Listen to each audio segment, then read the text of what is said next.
BNP chairperson Khaleda জিয়ার চিকিৎসায় রাজধানীর এভারকেয়ার হাসপাতালে এসে পৌঁছেছেন ৫ সদস্যের বিদেশি চিকিৎসক দল। সোমবার তারা হাসপাতালে আসেন। দুপুরে ভেন্টিলেশনে দেওয়ার পর সন্ধ্যায় তার কিডনি ডায়ালাইসিস করা হয়। এর আগে দুপুরে খালেদা জিয়া অত্যন্ত সংকটাপন্ন অবস্থায় আছেন বলে জানান দলটির মহাসচিব মির্জা ফখরুল ইসলাম আলমগীর। বিভিন্ন পর্যায়ের নেতারা তারা দেশবাসীর কাছে দোয়া চান। খালেদা জিয়া দীর্ঘদিন ধরে আর্থাইটিস, ডায়াবেটিস, কিডনি, ফুসফুস, চোখের সমস্যা সহ নানা জটিলতায় ভুগছেন। গত ২৩ নভেম্বর রাতে স্বাস্থ্য পরীক্ষার জন্য গুলশানের বাসা ফিরোজা থেকে খালেদা জিয়াকে এভারকেয়ার হাসপাতালে আনা হয়। এরপর মেডিকেল বোর্ডের পরামর্শক্রমে তাকে হাসপাতালে ভর্তি করা হয়। সেখানে পরীক্ষা নিরীক্ষার পাশাপাশি প্রয়োজনীয় চিকিৎসা দেওয়া হচ্ছে। এদিকে বেগম খালেদা জিয়ার শারীরিক অবস্থা খুবই ক্রিটিক্যাল। তাকে ভেন্টিলেশনে নেওয়া হয়েছে বলে জানিয়েছেন বিএনপির ভাইস চেয়ারম্যান আহমেদ আজম খান। আমাদের মাঝে ফিরে আসার জন্য এখনো অবস্থা অত্যন্ত ক্রিটিক্যালি আছেন। এখনো বলবার মতো কোনো কন্ডিশনে এখনো উনি আসেন নাই। সারা জাতির কাছে দোয়া চাই ম্যাডাম যেন আমাদের মাঝে ফিরে আসতে পারেন। বলা যায় উনি খুব ডিপ কন্ডিশনে। আমি ঠিক ডিপ কন্ডিশনের ব্যাখ্যাটা আপনাদের কাছে দিতে চাই না, এটুকুই বলতে চাই উনি খুব ডিপ কন্ডিশনে আছেন। এটাকে আপনারা ভেন্টিলেশনও বলতে পারেন বা খুব ক্রিটিক্যাল কন্ডিশনও বলতে পারেন। এই মুহূর্তে সারা জাতির কাছে দোয়া চাওয়া ছাড়া আর কিছু বলার নেই। দর্শক, এই মুহূর্তে এভারকেয়ার হাসপাতালে সামনে আছেন আমাদের সহকর্মী আফজাল হোসেন। যুক্ত হচ্ছে তার সাথে। আফজাল, বিএনপি চেয়ারপারসন বেগম খালেদা জিয়ার শারীরিক অবস্থা সম্পর্কে সর্বশেষ কি তথ্য আছে আপনার কাছে, আমাদেরকে জানান।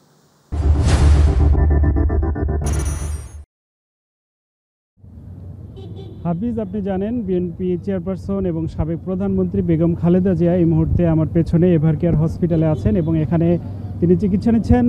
সিসিইউতে আছেন এবং একটু আগে দলটির সিনিয়র নেতা নীলুফার চৌধুরী মনি, সাবেক সংসদ সদস্য বাংলাদেশ জাতীয়তাবাদী দলের, তিনি ভেতর থেকে এসে আমাদেরকে জানিয়েছেন অবস্থাটা অনেকটা স্থিতিশীল রয়েছে। আমার সাথে এই মুহূর্তে বেশ কয়েকজন বিএনপি চেয়ারপারসনের শুভাকাঙ্ক্ষী এবং অন্যান্য দলের নেতাকর্মীরাও আছেন, বিএনপির দলের নেতাকর্মীরাও আছেন এবং তারা মূলত এখানে এসেছেন কিছু দোয়া জানাতে, শুভকামনা জানাতে। আমরা একটু জানার চেষ্টা করব তারা কেন এসেছেন এবং কি দোয়া করছেন বা কি দাবি করছেন তারা।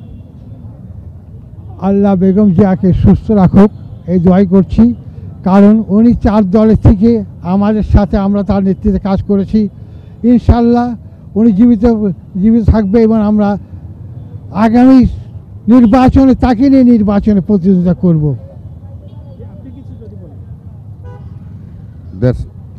দেশনেত্রী খালেদা জিয়া, উনি আসলে দেখেন, ওনার সাথে আমরা 4 দল করছি।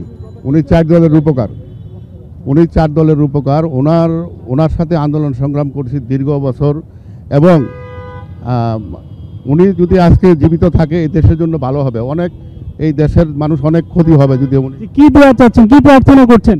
আল্লাহ সুবহানাহু ওয়া তাআলা বেগম খালেদা জিয়াকে যেন সুস্থতা দান করেন এবং তাকে যাতে নেক হায়াত দান করেন। কারণ বাংলাদেশের যে বর্তমান যে পরিস্থিতি, এই পরিস্থিতিতে বেগম জিয়ার মতো নেত্রী আর আমরা কখনো পাবো না। তাকে বেঁচে থাকার জন্য আমরা সকলেই দোয়া করতেছি। যেমনটি শুনছিলেন, এখানে যারা এসেছেন বিএনপি সহ বেগম জিয়ার ভক্তবৃন্দ, তারা সবাই এখানে আল্লাহ সুবহানাহু ওয়া তাআলার কাছে প্রার্থনা করছেন যেন তিনি সুস্থ হয়ে স্বাভাবিক হয়ে ফিরে আসতে পারেন। এবং আরেকটু জানিয়ে রাখি যে আজকে এখানে চিকিৎসা চলছে দেশে এবং দেশের বাইরে। চিকিৎসকগণ আজকে মূলত এখানে অংশ নিচ্ছেন এবং অনেকে যুক্তরাষ্ট্র এবং যুক্তরাজ্য থেকেও মেডিকেল বোর্ডের সদস্য হিসেবে আছেন। বাইরের ডাক্তাররা তারা সেখান থেকে অনলাইনে তদারকি করছেন। এছাড়া চিকিৎসা বোর্ডের অন্যতম সদস্য হিসেবে আছেন বিএনপির ভারপ্রাপ্ত চেয়ারম্যান তারেক রহমানের সহধর্মিণী। এছাড়া তারেক রহমান লন্ডন থেকেই এই চিকিৎসা ব্যবস্থার তদারকি করছেন এবং আমাদের কাছে সবশেষ তথ্য অনুযায়ী এখানে যারা ভেতর থেকে বিএনপি নেতারা বেরিয়ে এসেছেন তারা জানিয়েছেন যে বেগম খালেদা জিয়ার অবস্থা অনেকটাই স্থিতিশীল তবে এখনও সংখ্যা কাটেনি এবং বিদেশ যাওয়া নিয়ে প্রশ্ন করা হলে তারা বলেছেন এই মুহূর্তে বিমানে ভ্রমণ করার মতো পরিস্থিতি আসলে বেগম খালেদা জিয়ার যেহেতু নেই, তাই এই মুহূর্তে তাকে বিদেশে নেওয়াও সম্ভব হচ্ছে না। হাফিজ, এই ছিল আমার কাছে এভার কেয়ার থেকে সবশেষ। আফজল, আপনাকে ধন্যবাদ। দর্শক, এতক্ষণ এভার কেয়ার হাসপাতাল থেকে খালেদা জিয়ার চিকিৎসার সর্বশেষ জানাচ্ছিলেন আমাদের সহকর্মী আফজল হোসেন। চলে যাচ্ছি পরের সংবাদে। বিএনপির ভারপ্রাপ্ত চেয়ারম্যান তারেক রহমানের দেশে ফেরা নিয়ে কোনো আইনি বাধা নেই বলে জানিয়েছেন আইন উপদেষ্টা ডক্টর আসিফ নজরুল। তবে যদি কোথাও কোনো বাধা থেকেও থাকে সেক্ষেত্রে সরকার সর্বোচ্চ সহযোগিতা করবে বলে উল্লেখ করেন তিনি। সচিবালয়ে সাংবাদিকদের প্রশ্নের জবাবে এসব কথা বলেন আইন উপদেষ্টা। আরও জানাচ্ছেন রাকিব হাসান। গত বছর জুলাই গণ অভ্যুত্থানে আওয়ামী লীগ সরকার ক্ষমতাচ্যুত হওয়ার পর বিভিন্ন মামলায় সাজার রায় বাতিল হওয়ায় দেশে ফেরার আলোচনা শুরু হয় বিএনপির ভারপ্রাপ্ত চেয়ারম্যান তারেক রহমানের। শিগগিরই ফিরবেন এমন কথা বললেও সুনির্দিষ্ট দিন তারিখ জানাননি বিএনপি নেতারা। তবে এবার বিএনপির চেয়ারপারসন ও সাবেক প্রধানমন্ত্রী বেগম খালেদা জিয়া অসুস্থ হয়ে হাসপাতালে ভর্তির পর তারেক রহমানের দেশে ফেরা নিয়ে শুরু হয় নানা গুঞ্জন। লন্ডন থেকে নিজের ভেরিফাইড পেজে একটি পোস্ট দেন তারেক রহমান। দেশে ফিরতে বাধা ঠিক কোথায়, পোস্টে তা স্পষ্ট না করে তিনি বলেন এ বিষয়ে একক সিদ্ধান্ত গ্রহণের সুযোগ অবারিত ও একক নিয়ন্ত্রণাধীন নয়। এদিকে তারেক রহমানের দেশে ফেরা নিয়ে সরকারের অবস্থান স্পষ্ট করলেন আইন উপদেষ্টা ডক্টর আসিফ নজরুল। সচিবালয়ে সাংবাদিকদের প্রশ্নের জবাবে তিনি জানান তারেক রহমানের দেশে ফিরতে আইনগত কোনো বাধা নেই। বিএনপির অ্যাক্টিং চেয়ারম্যান জনাব তারেক রহমানের বাংলাদেশে আসার ব্যাপারে কোনো রকম আইনগত বাধা আছে বলে আমার জানা নাই। আর যদি কোনো বাধা থেকেও থাকে এটা অবশ্যই আমরা জানলে ওনাকে সর্বোচ্চ সহযোগিতা করব। ওনার নিরাপত্তার ব্যাপারে আমরা সর্বোচ্চ সহযোগিতা করব। বিএনপির ভারপ্রাপ্ত চেয়ারম্যান তারেক রহমান কেন দেশে আসছেন না এই ধরনের প্রশ্ন করা খুবই অরুচিকর মন্তব্য করে উপযুক্ত সময় তিনি দেশে ফিরবেন বলেও আশা প্রকাশ করেন আইন উপদেষ্টা। আমি নিজে বিশ্বাস করি কোনটা উপযুক্ত সময় এটা সবচেয়ে ভালোভাবে নির্ধারণের ক্ষমতা ওনার রয়েছে। উনি যেটা উপযুক্ত সময় সেই সময় দেশে আসবেন বলে আমি বিশ্বাস করি। আর সেকেন্ড একটা কথা হচ্ছে যে ধরেন আমাদের অনেকে ধরনের মন্তব্য করে থাকি যে উনি কেন আসছেন না, এই সমস্ত প্রশ্ন তুলি। আমার কাছে এই সমস্ত প্রশ্ন তোলা খুব অরুচিকর মনে হয়। এটা মা ছেলের সম্পর্ক, এখানে কোনো বেগম খালেদা জিয়ার কোনো ইনস্ট্রাকশন আছে কিনা বা এখানে ব্যক্তিগতভাবে তারেক রহমানের কোনো রকম চিন্তা আছে কিনা সেটা তো প্রিজাজ করার বা সেটার ব্যাপারে কমেন্ট করার আমার কাছে রুচিকর মনে হয় না। আমাদের বুঝতে হবে এটা মা ছেলে সম্পর্ক। সবচেয়ে ভালো ওনারাই বুঝেন কখন আসতে হবে, ঠিক এক্স্যাক্টলি কখন কোন পদক্ষেপ নিতে হবে। 111-এর পর 2008 সালে কারাগার থেকে বেরিয়ে যুক্তরাষ্ট্র চলে যান বিএনপির এই ভারপ্রাপ্ত চেয়ারম্যান। এরপর আর তিনি দেশে ফেরেননি। রাকিব হাসান, মাই টিভি, ঢাকা। নির্বাচন কমিশন সচিবালয়ের সিনিয়র সচিব আখতার আহমেদ বলেছেন শুধু তারেক রহমান নয়, নির্বাচন কমিশন চাইলে তফসিল ঘোষণার পর আবেদন সাপেক্ষে যে কেউ ভোটার হতে পারবেন। ইসি চাইলে তারেক রহমান ভোটার ও প্রার্থী হতে পারবেন। সোমবার ইসি ভবনে সাংবাদিকদের প্রশ্নের জবাবে এই কথা বলেন ইসি সচিব। আখতার আহমেদ বলেন তারেক রহমান ভোটার হননি, তবে কমিশন চাইলে হতে পারবেন। তারেক রহমানের মতো তফসিল ঘোষণার পর যে কেউ ভোটার হতে পারবেন কিনা এমন প্রশ্নের জবাবে তিনি বলেন যে কেউ হতে পারবেন, আবেদন সাপেক্ষে হতে পারবেন। এ বিষয়ে কমিশনের আইনও আছে। আমার জানা মতে না। ঠিক আছে, পারতে পারেন যদি কমিশন সিদ্ধান্ত দেয়। আইনগত আছে, আপনারা একটু ভোটার তালিকা নিবন্ধন আইনটা দেখে নিয়েন, মুখস্থ নাই আমার। দেশ পুনর্গঠনে বিএনপিকে নির্ভরযোগ্য মনে করায় যোগদানের হিড়িক পড়েছে উল্লেখ করে দলের মহাসচিব মির্জা ফখরুল ইসলাম আলমগীর বলেছেন রেজা কিবরিয়ার যোগদান সারা দেশে প্রভাব ফেলবে। আর স্থায়ী কমিটির সদস্য সালাউদ্দিন আহমেদ বলেছেন দেশকে অর্থনৈতিকভাবে সমৃদ্ধ করতে মেধাবীদের বিএনপিতে ফেরানোর প্রচেষ্টা অব্যাহত থাকবে। রাজধানীতে যোগদান অনুষ্ঠানে বিএনপি নেতারা এসব কথা বলেন। ইসুফ আলীর রিপোর্ট। আওয়ামী লীগ সরকারের সাবেক অর্থমন্ত্রী শাহ এএমএস কিবরিয়ার ছেলে বিশিষ্ট অর্থনীতিবিদ রেজা কিবরিয়ার যোগদান উপলক্ষে গুলশানে বিএনপি চেয়ারপারসনের কার্যালয়ে এই অনুষ্ঠানের আয়োজন। আমি বিএনপি ফর্মালি জয়েন করলাম সদস্য হিসেবে। যদি ওনারা মনে করেন জাতীয় কোনো জায়গায় আমাকে কাজ করতে সুযোগ দেওয়া হবে, আমি চাই দেশের জন্য কাজ করতে। আমি খুবই ভালো চাকরি ছেড়ে, আপনারা জানেন IMF এর চাকরি লাভজনক লোভজনক একটা চাকরি, কিন্তু সেই চাকরি ছেড়ে আমি আসছি দেশের জন্য, দেশের মানুষের জন্য কাজ করার জন্যে। যোগদান অনুষ্ঠানে বিএনপির মহাসচিব মির্জা ফখরুল ইসলাম আলমগীর বলেন, দেশের মানুষ এখন বিএনপির দিকে তাকিয়ে আছে।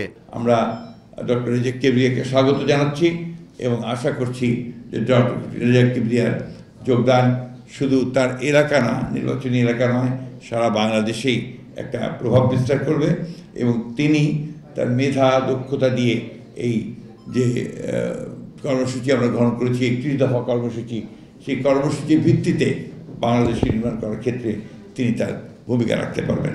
এখন বিএনপিতে যোগ দেওয়ারটা প্রায় হিরিক পড়ে গেছে, ধুম উঠে গেছে। কারণ হচ্ছে যে বিএনপি এখন একমাত্র দল যারা জনগণ মনে করছে যে সামনে সরকার গঠন করতে পারলে তারা দেশে সত্যিকার অর্থেই একটা গণতান্ত্রিক একটা পরিবেশ তৈরি করতে পারবে এবং অর্থনীতি সমৃদ্ধ হবে। দলের স্থায়ী কমিটির সদস্য সালাউদ্দিন আহমেদ বলেন, জনগণের স্বার্থে বিএনপি যোগ্য ও মেধাবীদের সেবা করার সুযোগ করে দিতে চায়।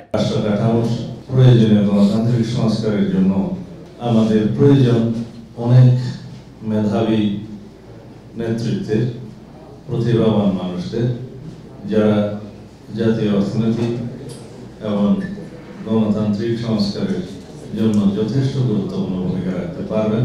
এই প্রেক্ষিতে জনাব রেজা কিবরিয়া বাংলাদেশ জাতীয়তাবাদী দলের পতাকা তলে যোগদান করার, জাতীয়তাবাদী দলে যোগদান করার ইচ্ছা প্রকাশ করলে আমরা সেটাকে আন্তরিকভাবে স্বাগত জানিয়েছি। আমাদের এই গণতান্ত্রিক যাত্রায়, যেটা আমাদের মূল লক্ষ্য জাতির অর্থনৈতিক মুক্তি এবং গণতান্ত্রিক সমৃদ্ধশালী একটি বাংলাদেশ নির্মাণের জন্য আমাদের এই ধারা অব্যাহত থাকবে। ইউসুফ আলী, মাই টিভি, ঢাকা। ক্ষমতায় না গিয়েও অনেকে ক্ষমতার দাপট দেখাচ্ছেন, প্রশাসনিক কু করার চেষ্টা করছেন বলে মন্তব্য করেছেন জামায়াত ইসলামীর আমির ডাক্তার শফিকুর রহমান। তিনি বলেন, কোনো দেশপ্রেমিক দল চাঁদাবাজ হয়ে 5 তারিখের পরে আবির্ভূত হয়নি। এটি শহীদদের রক্তের প্রতি বিশ্বাসঘাতকতা, এটা বন্ধ করতে হবে। বিকেলে খুলনা মহানগরীর শিববাড়ি বাবরি চত্বরে জামায়াত ইসলামী সহ আন্দোলনরত 8 দলের বিভাগীয় সমাবেশে প্রধান অতিথির বক্তব্যে তিনি সব কথা বলেন। আগামী নির্বাচন নিয়ে ষড়যন্ত্রের অভিযোগ করেন জামায়াতের আমির। ইফতাক আলীর রিপোর্ট। জুলাই জাতীয় সনদ সফল বাস্তবায়ন ও জাতীয় নির্বাচনের আগে গণভোট আয়োজন সহ 5 দফা দাবিতে খুলনা বিভাগীয় সমাবেশ করেছে জামাত ইসলামী আন্দোলন, বাংলাদেশ খেলাফত মজলিস সহ 8 দল। দুপুর 12টায় মহানগরের বাবরি চত্বরে পবিত্র কোরআন তেলাওয়াতের মাধ্যমে সমাবেশ শুরু হয়।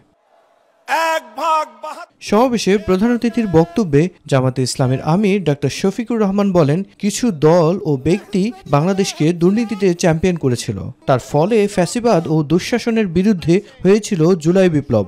কিছু দল এবং ব্যক্তি বাংলাদেশকে দফায় দফায় তারা দুর্নীতিতে চ্যাম্পিয়ন করে বিশ্বের দরবারে অপমানিত করেছেন। বিপ্লবের পরের দিন থেকে একটা গোষ্ঠী নিজেদের কপাল কিসমত গড়ার জন্য বাংলাদেশের জনগণের উপর ঝাঁপিয়ে পড়েছে।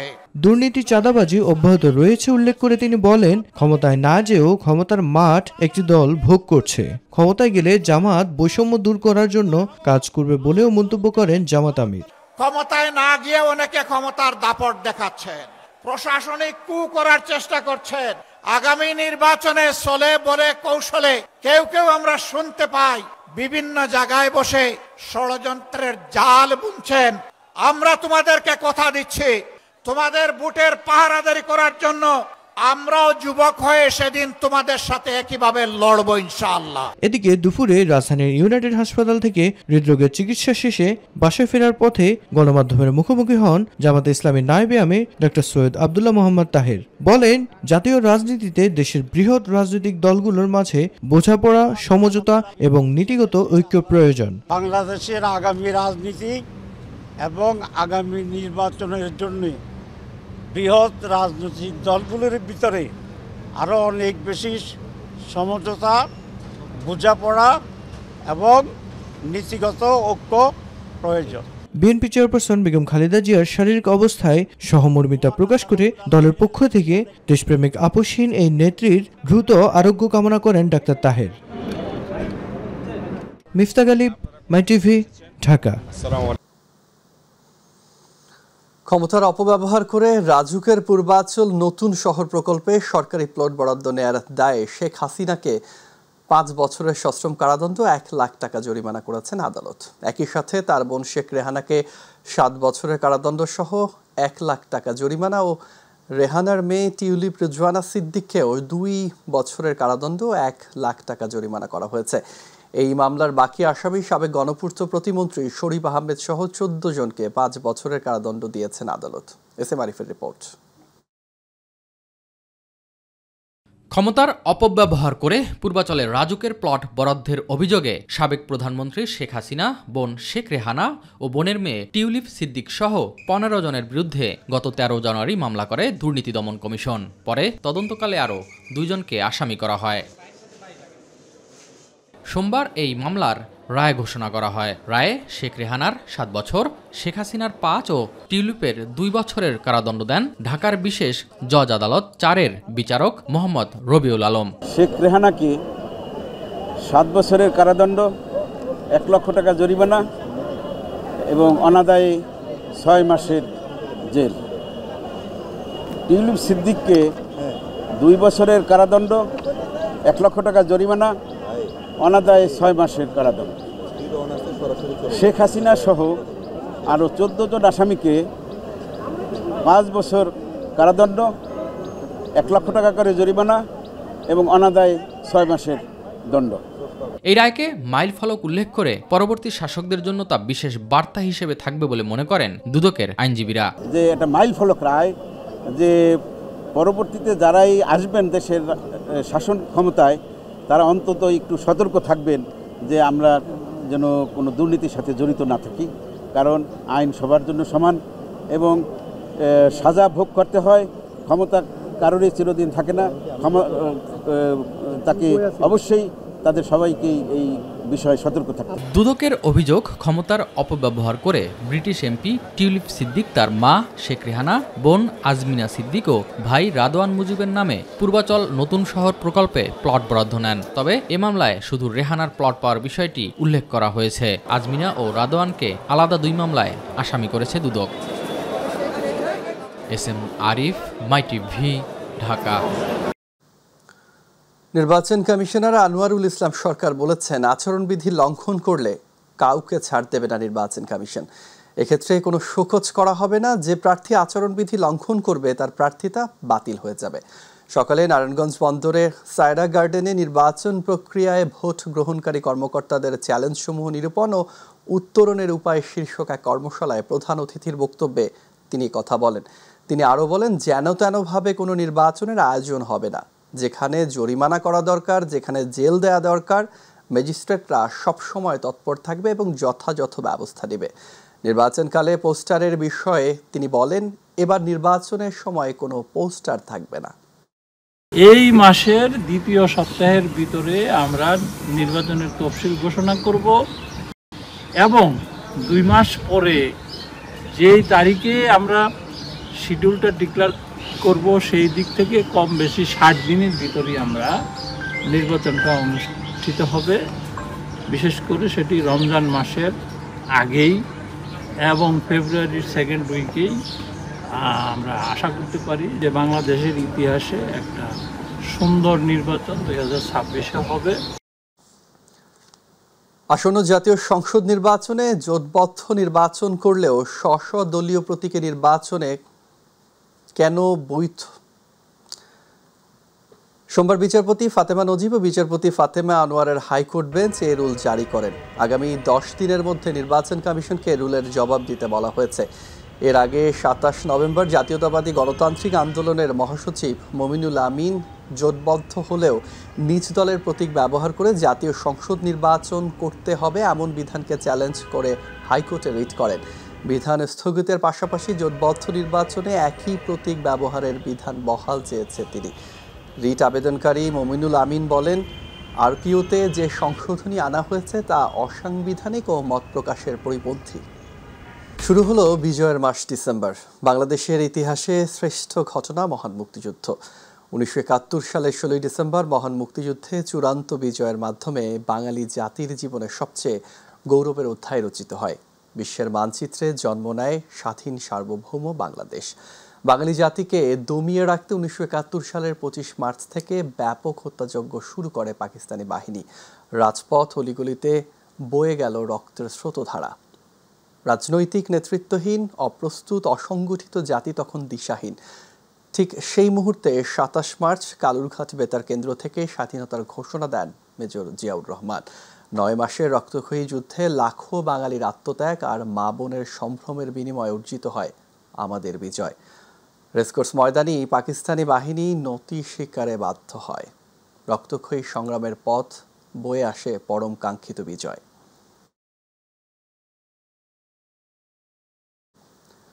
আজ থেকে শুরু হয়েছে কক্সবাজার থেকে সেন্ট মার্টিনে জাহাজ চলাচল। রাত্রি যাপন করা যাবে আগামী 2 মাস। এরই মধ্যে এই প্রবাল দ্বীপের উদ্দেশ্যে যাত্রা করেছে 3টি জাহাজ। সকাল 7:15 কক্সবাজার শহরের নুনিয়ারছড়ার বিআইডব্লিউটিএ ঘাট থেকে জাহাজগুলো রওনা করে। চলতি মৌসুমে কক্সবাজার সেন্ট মার্টিন রুটে প্রথম এই জাহাজে রয়েছে 1106 জন পর্যটক।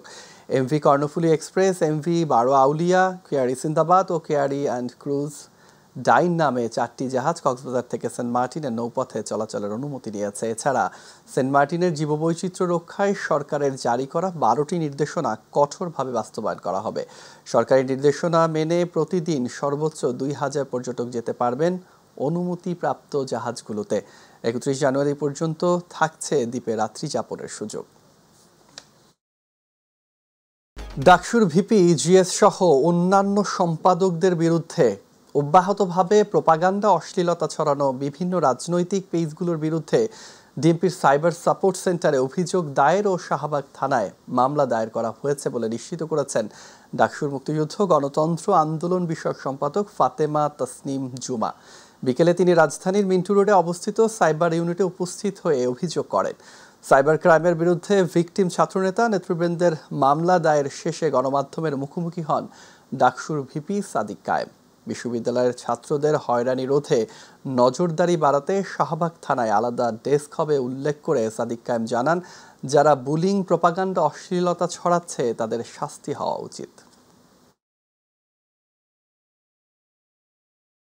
বিভিন্ন ধরনের propaganda, sexual harassment, cyber bullying, সামাজিকভাবে বিভিন্নভাবে হেনস্থা করার চেষ্টা অব্যাহতভাবে ছিল এবং আমরা অনেকবার সেটার ব্যাপারে নানাভাবে প্রতিবাদ করেছি। যারা স্ল্যাট শেমিং করছে, সাইবার বুলিং করছে, হ্যারাসমেন্ট করছে, মিথ্যা প্রপাগান্ডা করছে, তারা হলো culprit. Online propaganda, cyber bullying, harassment এটার বিরুদ্ধে যেন শিক্ষার্থীরা নির্বিঘ্ন অভিযোগ দিতে পারে, আমাদের শাহবাগ থানা যেটা আছে সেই শাহবাগ থানায় একটি সাইবার সাপোর্ট সেন্টার খুব দ্রুত স্থাপন করা হবে। শিক্ষার্থীরা সার্বিকভাবে ওইখানে গিয়ে অভিযোগ দিবে।